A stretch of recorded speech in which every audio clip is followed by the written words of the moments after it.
నమస్తే అండి. నేను doctor Namburi Rahul Nag, consultant neurologist, Archana hospital, block A, Madinaguda.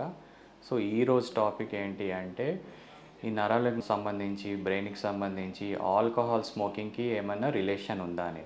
ఆబ్వియస్‌గా 2 కూడా హెల్త్‌కి మంచివి కావు. Especially when it comes to cigarette. Cigarette smoking వల్ల చెస్ట్‌లో ఇష్యూస్‌తో పాటు బ్రెయిన్‌కి సంబంధించి ఇస్కెమిక్ స్ట్రోక్స్ అనేవి చాలా కామన్.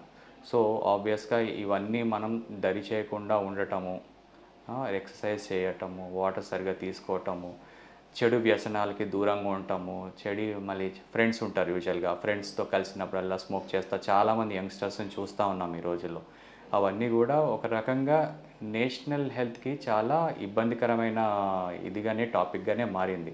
సో మనకి అవి ఇష్టంగా అనిపించిన సిగరెట్ స్మోకింగ్ చేస్తున్నా వాటి వల్ల వచ్చే ఎఫెక్ట్స్ చాలా వరకు chest, heart and brain and I health అన్ని హెల్త్‌ని దెబ్బతీస్తాయి కాబట్టి వాటికి ఎంత దూరంగా ఉంటే అంత మంచిది.